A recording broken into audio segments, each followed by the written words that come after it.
Hey everybody, this is Joe with Joe's Premium Firewood, bringing another fun-filled, exciting video. Today's video, we're going to go over my lovely truck here, and it may be finally time to change it, even though people have been telling me that since 2010, and here it is 2020. But before I do that, today is November 11th, 2020, which is Veterans Day in the United States, and I would like to thank all the veterans who have served, who are currently serving out there, and as a matter of fact, this oversized truckload is going to a Marine combat veteran who served in Iraq. He got injured, I think, from a roadside bomb and had to be medevaced out, and he still suffers from physical ailments from that day. And I'm giving him a discount, which I normally don't do for anybody, and more importantly, I moved him to the top of the list. So as soon as this video is over, I'm going to take that out to him. But back to the video. So let's go over some of the things that the truck needs. We'll start right here in the back. As you can see, that the hinge there is not attached, and the hinge there is not attached. So the only thing holding it are the two lock latches up top. Obviously the lights are taped on. Now yesterday I took it to my mechanic and he put on some used tires. And for $300, I think I got a pretty good deal. Some people say, well, the truck's not even worth that. I know the haters do. But I've also had the frame welded probably 6 times, 3 or 4 times just right here. That's just a bad spot for the Chevy frame. And when he changed the tires yesterday, he told me that the gas tank straps on the passenger side where the mount they're bolted to has rusted out. So it's the only thing holding it is on the driver's side. About 3 years ago, the gas tank straps failed. I was driving home from the gas station. I just filled it up and it was dragging on the road, and I ended up having to pull off to the side of the road. And I was like basically driving through people's yards because that was like going on the street that it could easily catch on fire. I made it to my neighbor Gary's house, and he got under there with a jack and chained it to the frame, and it was able to get me to my mechanic's house. And then he put the new gas tank straps on. But if that gas tank comes off going 75 miles an hour down the highway, it might not be a pretty outcome. So that has really got me worried. Now back to the door here. The hinge is gone in there.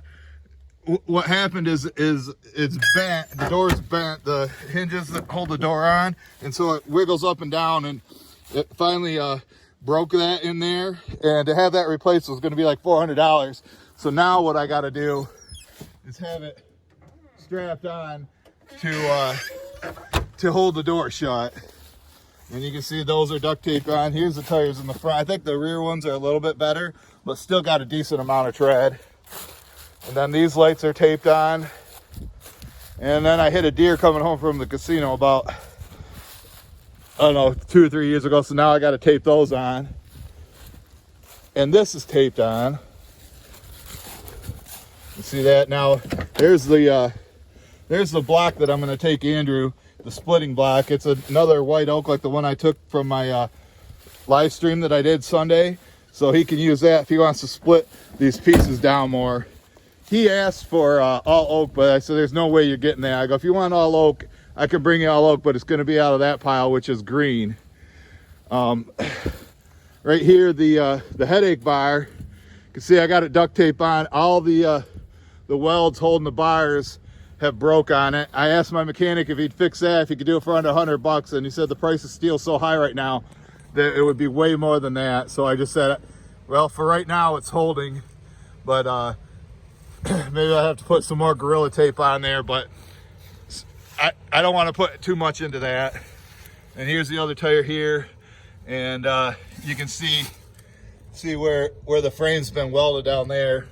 Oh, he also told me that shock right here, that shock absorber where it's mounted to up on top's all rusted out, so that's not even doing anything. It's just the leaf springs that are doing it. So there it is. What do you think? Think I need a new truck? You know, it's always been a matter of obviously money to get one.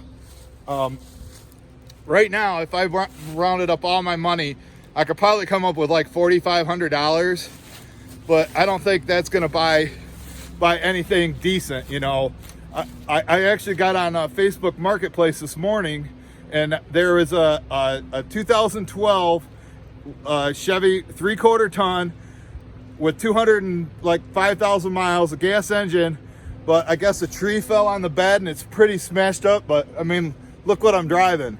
So, and he wanted $6,500 for that. You know, if I spent every dime that I have, then I wouldn't have money to buy wood, you know, dry wood. That's how I make money. I flip wood. I buy it low, sell high, buy pre-cut blocks, or buy actual processed wood.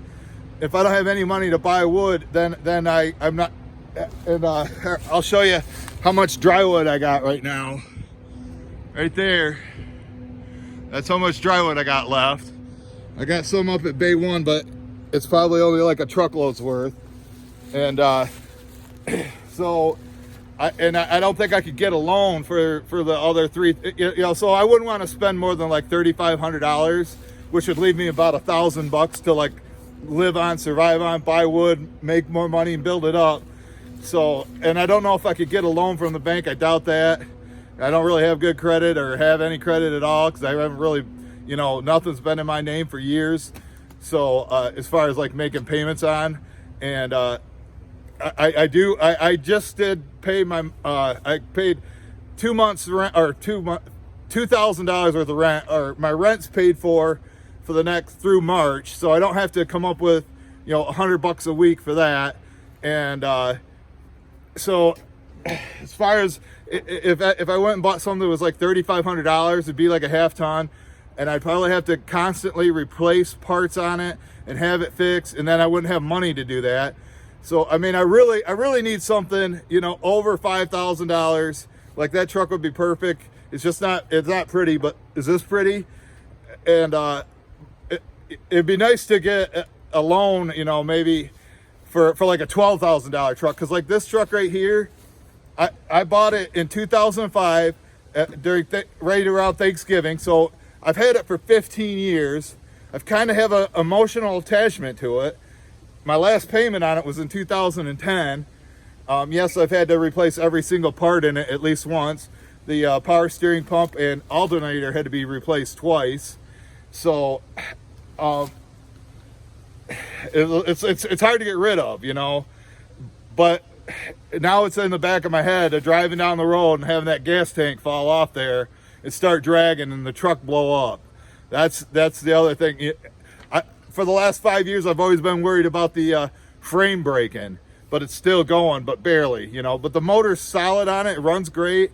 And now I don't know if my mechanic would actually, you know, send me out if it was like imminent and breaking. You know, I paid $300 for the tires. You would think he wouldn't charge me for that. But yeah, 92,000 miles right now. The current mileage on it is 313,610, I think. And I just my goal was to get it to 300,000 miles, but right now I am currently going to start be actively looking for a replacement truck. I know my friend Ken Case came up, his neighbor had one. It was a half ton for $2,500 like 3 or 4 months ago, but I didn't have the money. With sales being crazy right now and selling everything right now, I'm cash rich, but firewood poor, so I don't have anything to sell, and I got a bunch of orders to go out. So I don't know. Let me know what you think in the comments. What I should do as far as getting rid of this. I mean, it's probably only worth scrap price. Maybe my mechanic might give me $500 for it for the motor, and that's about it, because it does need to go to the crusher. But like I say, she's my baby. I've had her for 15 years. I've had 2 trucks since 1993. So I drive them till there's nothing left with them. And but coming up with money and you know, buying from an individual, there's no way they're going to let me do payments. Yes, I could probably trade my gun for it and cash, but I kind of want to hold on to that. You know, when you live out here in the sticks, you don't call 911, you call 1911. So, all right, I got to go get this delivered. Thanks for watching, guys. Thanks for making it to the end. Check out one of these videos, and we'll see you at the next one.